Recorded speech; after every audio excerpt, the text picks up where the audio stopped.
Olá, eu sou o Pai André Luiz, sacerdote de Umbanda, dirigente da Casa de Oração Pai Oxalá.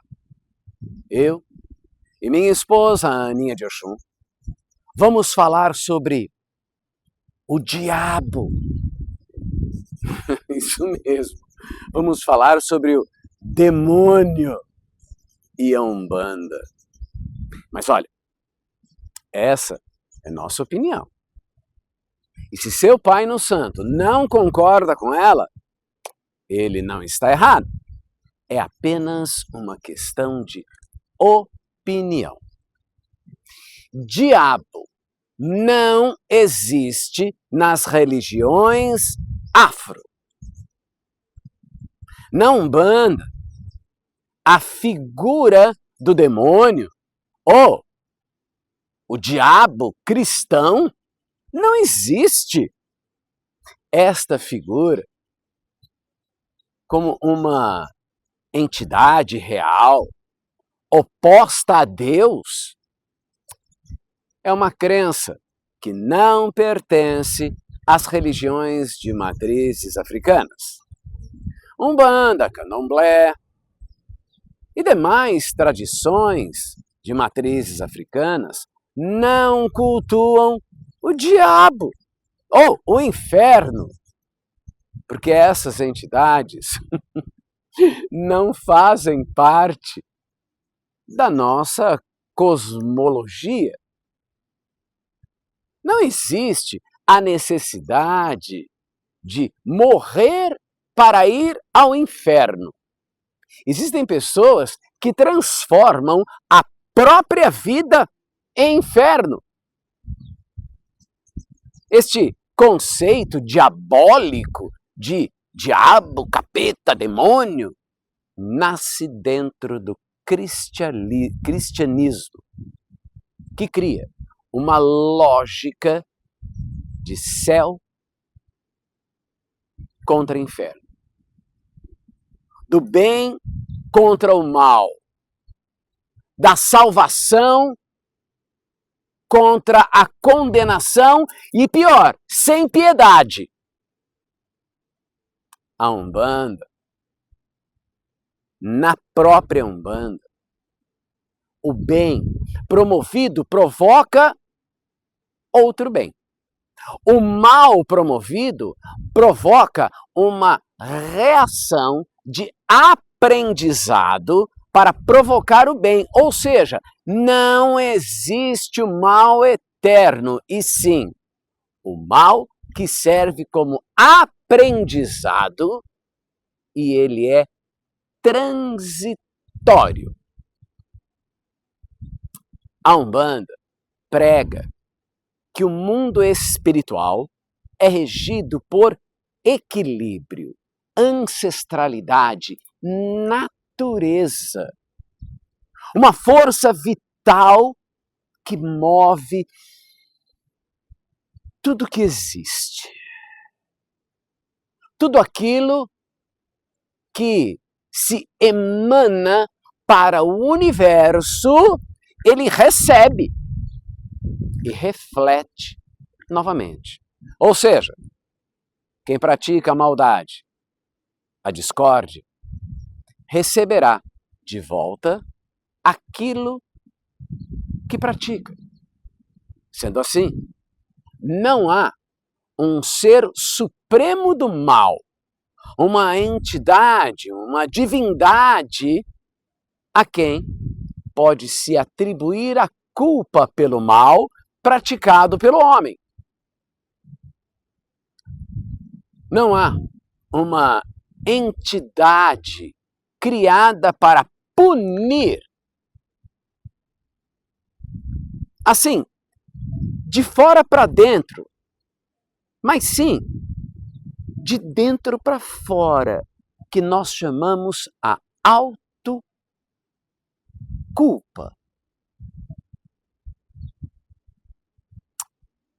E esta é uma oportunidade, esta é uma resposta da espiritualidade. E assim, nos proporciona a oportunidade de uma responsabilidade espiritual, amparada na lei de causa e consequência. Um lindo e muitas vezes doloroso aprendizado para a evolução.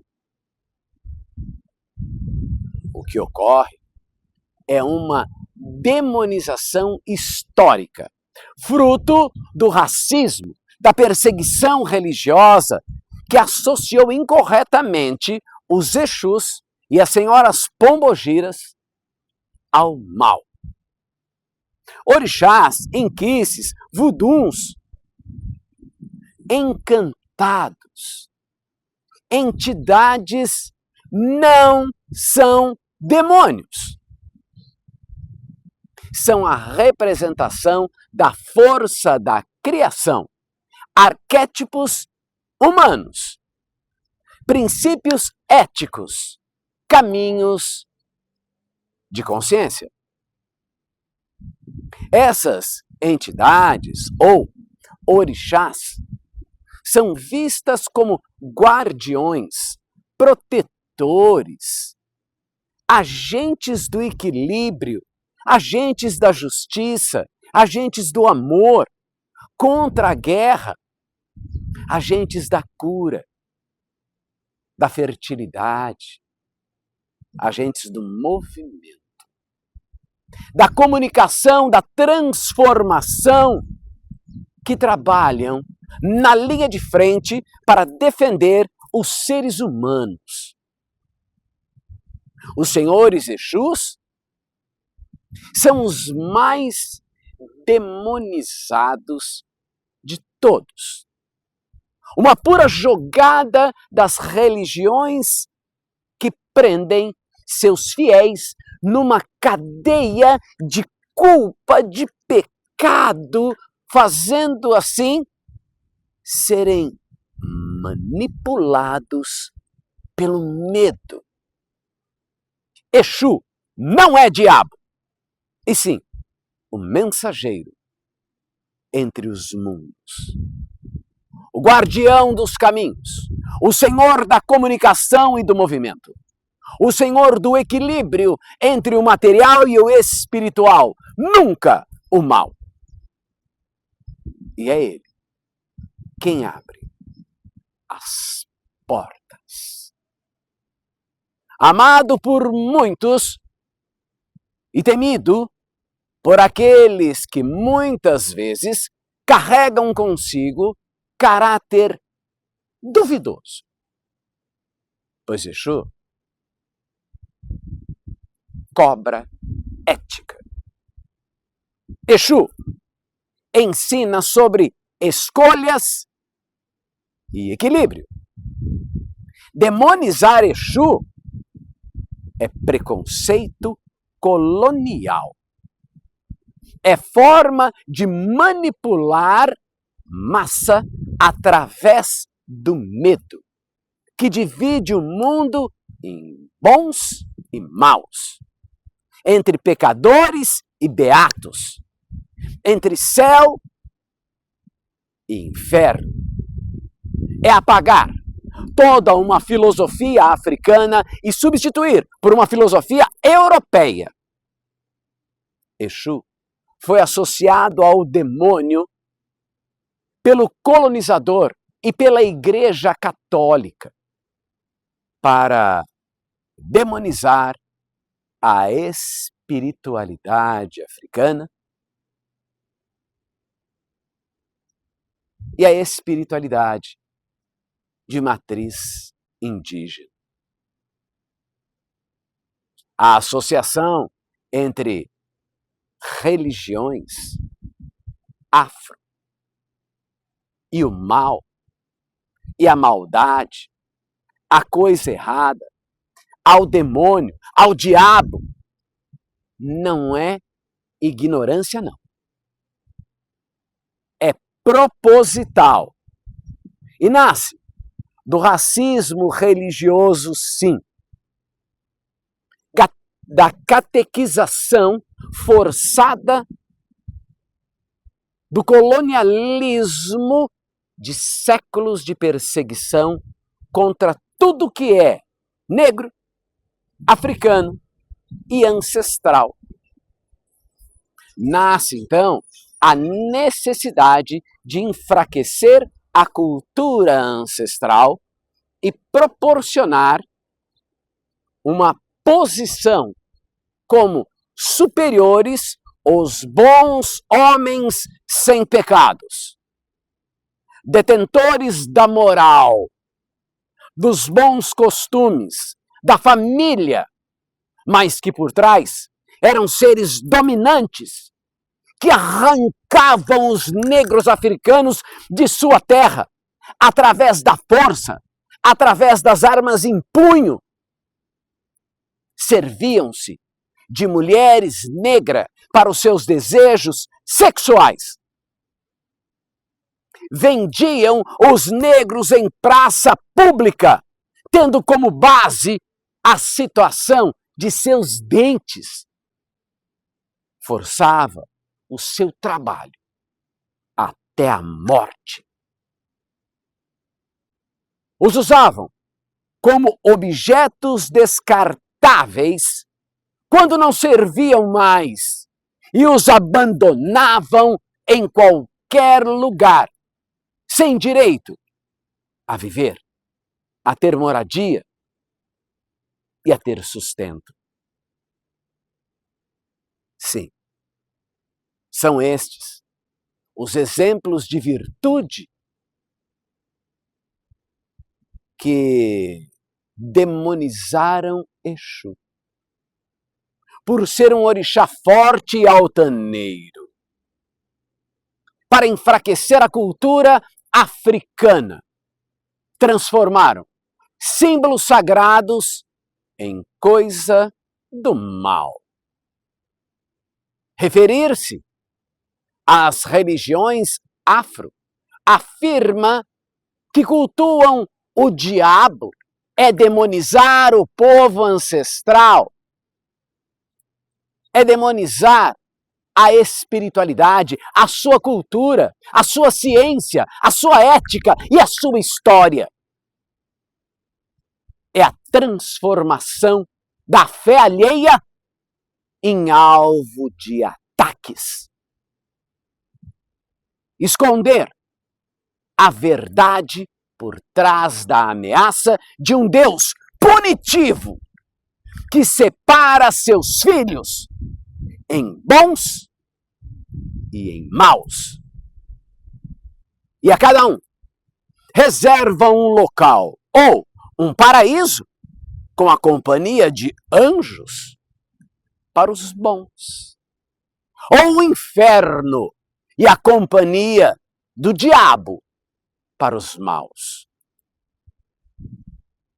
E assim, terreiros foram queimados, invadidos, destruídos, dizimados. Seus filhos e membros foram agredidos, humilhados e mortos, sem pertencer.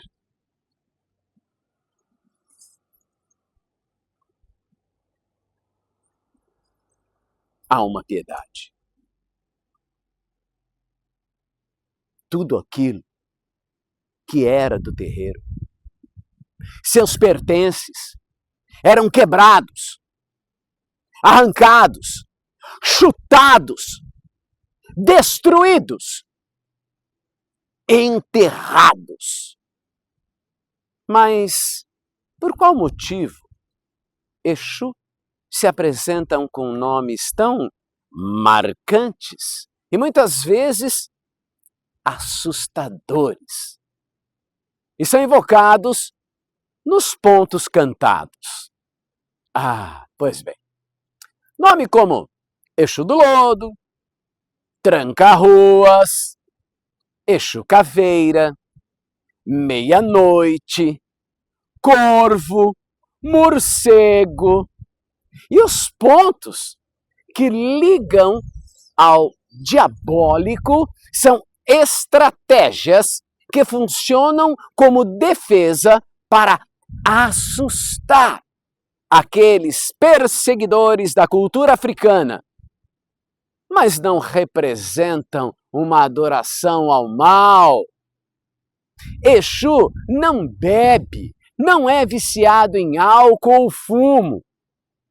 O uso de marafo, da cachaça, é o fator etílico extraído dessa bebida para limpar e purificar pessoas, ambiente, assim como no hospital, que tem que ser tudo esterilizado, limpinho.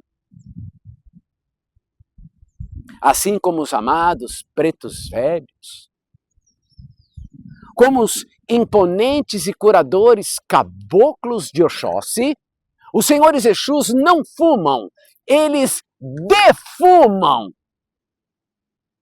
amenizando a dor dos consulentes, quebrando miasmas, criando um campo para quebrar as doenças, as larvas criadas pela mente maldosa dos seres humanos, que muitas vezes são desumanos.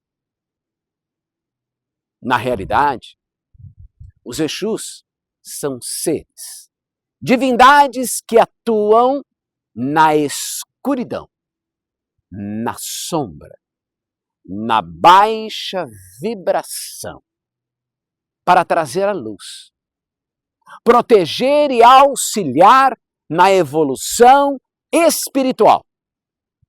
São entidades de tanta sabedoria, de tanta luz, que conseguem descer até a nossa vibração, até as mais escuras intenções que temos, e acender nossa escuridão com sua luz, diminuindo o nosso lado sombrio. Conhece a ancestralidade e sua sabedoria. É respeitar o passado e compreender o nosso futuro. Ignorância deforma, informação liberta. Enquanto mentiras forem disseminadas repetidamente, o ódio continuará imperando e sendo autorizado. O ódio autorizado é vida em risco. Racismo religioso é crime. Em resumo, a Umbanda não cultua o diabo. Ela respeita as entidades que manipulam energias densas para o bem, para o equilíbrio, para a proteção de seus fiéis, de seus filhos. Exu é coisa séria. Assim como a Umbanda, coisa séria para gente séria. Axé, meus irmãos, fiquem na paz do Mestre Oxalá. E com esta imagem que representa a força de nossos orixás. Axé.